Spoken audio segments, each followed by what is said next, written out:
Você já sentiu que está em um lugar onde todo mundo fala, mas ninguém realmente diz nada? Que está cercado de vozes, mas ainda assim se sente sozinho? Talvez você nunca tenha colocado isso em palavras, mas existe um motivo pelo qual certos ambientes te esgotam, não pela quantidade de barulho, mas pela falta de significado. Friedrich Nietzsche acreditava que o verdadeiro poder não mora em quem grita mais alto, mas em quem permanece no controle mesmo no meio do caos. E esse controle começa com algo que a maioria evita: o silêncio. Pense bem, quando foi a última vez que você se sentiu verdadeiramente escutado? Não apenas ouvido, escutado de verdade, com presença, com interesse. Na maioria das vezes, as conversas são só disputas disfarçadas. Ninguém quer entender, só vencer. Mas Nietzsche propõe um truque silencioso. Não reaja, não porque você seja fraco, mas porque você é livre. O silêncio não é ausência, é domínio. É você quem escolhe quando vale a pena falar. É você quem comanda a cena, mesmo sem abrir a boca. E é justamente isso que você vai encontrar aqui neste canal, um espaço para quem já cansou de viver na superfície. Aqui, cada vídeo é uma ponte para quem quer pensar mais fundo, sentir mais claro, viver com mais consciência. Se você chegou até aqui, é porque tem algo dentro de você que já não se satisfaz com o comum. E eu te convido a continuar essa jornada com a gente. Já temos outros conteúdos que mergulham em temas como propósito, autoconhecimento e poder interno. E eu garanto, eles podem transformar o seu cotidiano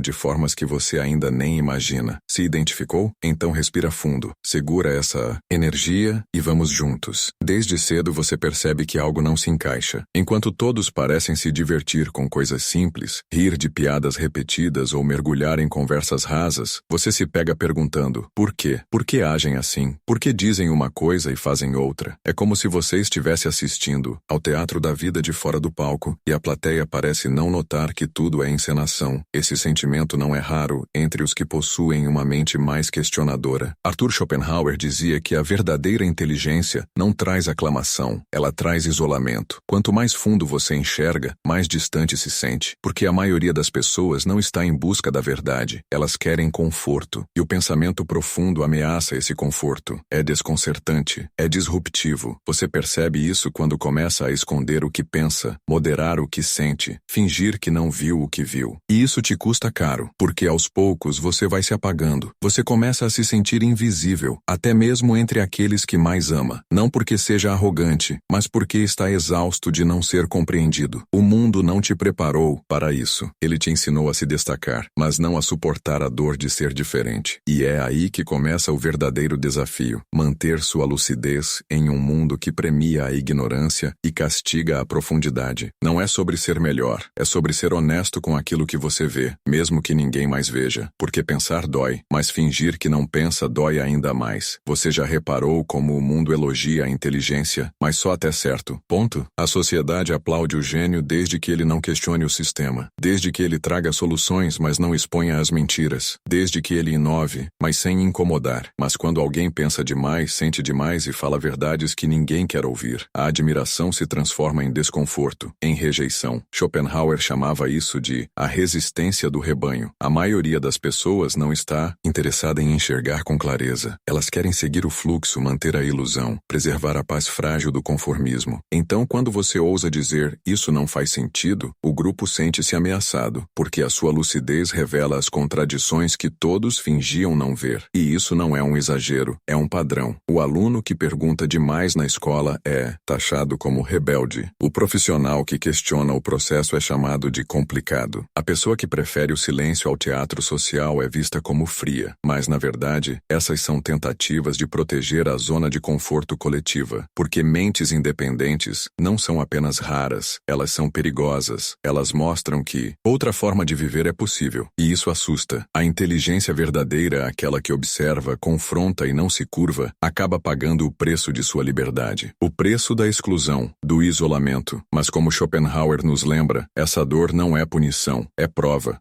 de que você não está preso à mentira coletiva. E isso, por mais solitário que pareça, é o início da sua real libertação. Você está numa sala cheia de gente, todos conversam, riem, trocam frases prontas, mas por dentro você sente como se estivesse em outra dimensão. A solidão não vem da ausência de pessoas, vem da ausência de sentido, da ausência de conexão real. É como se houvesse um véu entre você e o mundo, um véu que só quem pensa demais consegue ver. Esse é o fardo silencioso da inteligência inteligência profunda, não aquela medida por diplomas ou elogios, mas a que analisa, questiona, sente. A mente que não consegue ignorar as incoerências da vida, que vê dor onde os outros veem normalidade, que não se satisfaz com respostas rasas. Ela é ao mesmo tempo uma dádiva e um castigo. O problema é que ninguém nos ensina a lidar com isso. O mundo prepara você para ser produtivo, sociável, funcional, não para conviver com a consciência intensa. Então você começa a se esconder, a sorrir por obrigação, a simplificar suas ideias para caber nas conversas, porque toda vez que mostrou sua profundidade, ela foi recebida com estranhamento, como se pensar muito fosse uma falha de caráter. Mas a verdade é outra. Essa dor que você sente não é um defeito, é um reflexo da sua lucidez, e é exatamente por ela que você se sente deslocado, porque, enquanto muitos vivem na superfície, você vive em profundidade, e essa profundidade cobra um preço: o silêncio das emoções que ninguém vê, a fadiga de ser incompreendido, a saudade de uma conexão que talvez nunca venha, mas também é essa dor que molda a sua verdade, e transforma sua solidão em força. Alguma vez você já se olhou no espelho e pensou: será que estou vivendo errado? Não por estar fazendo algo ruim, mas por ser alguém que sente demais, pensa demais, observa demais. Em um mundo que valoriza a distração e a leveza, ser profundo parece um defeito. Mas e se essa profundidade for exatamente o que o mundo precisa, mesmo que ele ainda não saiba disso? Arthur Schopenhauer dizia que o homem só pode ser ele mesmo quando está sozinho. Essa frase ecoa forte para quem vive com a sensação de não pertencer. Você não se sente desconectado porque é arrogante. Você se sente desconectado porque se recusa a trair sua essência. Você não sabe mais fingir interesse em conversas vazias, nem consegue rir de piadas que não têm graça, não porque seja amargo, mas porque sente falta de algo verdadeiro. A solidão nesse contexto não é ausência de pessoas, é ausência de espelhos. Falta alguém que reflita quem você é de verdade, que não tente te ajustar, mas te compreenda, que não se assuste com suas perguntas, mas se aprofunde nelas. Mas até esse alguém aparecer, se é que aparecerá, você precisa aprender a ser o seu próprio espelho, a aceitar sua sensibilidade como força, sua profundidade como dom e seu silêncio como sabedoria. Porque, no fim das contas, a pessoa que você procura talvez seja a pessoa que você está se tornando. E quando isso acontece, a solidão deixa de ser prisão, vira liberdade. Você já tentou explicar o que sente e no meio da frase percebeu que a pessoa não está entendendo nada? Pior, ela acha que entendeu e responde com algo que não tem nada a ver. Isso não é só frustrante, é solitário, porque o que você busca não é uma resposta, é ser compreendido. E Schopenhauer sabia disso melhor do que ninguém. Ele afirmava que quanto mais profunda é a mente, mais isolada ela se torna. E não é por escolha, é por falta de opção. A maioria das pessoas vive na superfície, repetem o que ouvem, sentem o que é esperado, pensam o mínimo necessário. Enquanto isso, você está mergulhado num oceano de perguntas, emoções e intuições que ninguém vê. E quanto mais você tenta se conectar, mais se sente incompreendido. Esse abismo entre o que você sente e o que os outros conseguem captar gera um tipo de cansaço que não é físico, é existencial. Você para de tentar explicar, de tentar ser compreendido e começa a construir muros, não por arrogância, mas por proteção, porque ser mal interpretado cansa mais do que estar sozinho. Mas Schopenhauer não via isso como um fim, e sim como um começo. Ele acreditava que essa incompreensão não era uma falha, mas uma pista, a de que sua mente está sintonizada numa frequência que poucos conseguem captar. E isso, por mais doloroso que seja, é também um dom, porque nesse silêncio forçado nasce a lucidez. E a lucidez, mesmo solitária, é liberdade. Você pode continuar tentando se encaixar, pode continuar escondendo suas perguntas, suavizando sua intensidade, se silenciando para manter a paz. Mas a verdade é brutal. Isso não te trará pertencimento, só vai te deixar invisível para os outros e irreconhecível para si mesmo. Arthur Schopenhauer não te diria para mudar, ele te diria para despertar, para aceitar que o seu caminho é diferente, mais solitário sim, mas também mais verdadeiro. Aqueles que enxergam demais, sentem demais, pensam demais, raramente encontram multidões, mas quando encontram a si mesmos, descobrem algo que vale mais do que qualquer aprovação: liberdade. Liberdade de pensar com profundidade, de viver com autenticidade, de construir uma vida onde a verdade não é um risco, é o alicerce. Se você chegou até aqui, talvez esteja nesse exato ponto da jornada. Talvez esteja cansado de fingir, de tentar se moldar a uma sociedade que só aceita o que é fácil e previsível. Talvez esteja pronto para parar de pedir permissão para existir como você realmente é. Então comente. Gente, prefiro a verdade à aceitação. Compartilhe esse vídeo com alguém que também sente demais, pensa demais e foi rotulado de difícil. Porque talvez tudo o que essa pessoa precise ouvir hoje é que ela não está quebrada, só está mais desperta do que a maioria. Se essa mensagem falou com você, curta o vídeo, inscreva-se no canal e ative o sininho. Aqui, você não precisa fingir. Aqui você pode ser inteiro. Fique com Deus e até o próximo vídeo.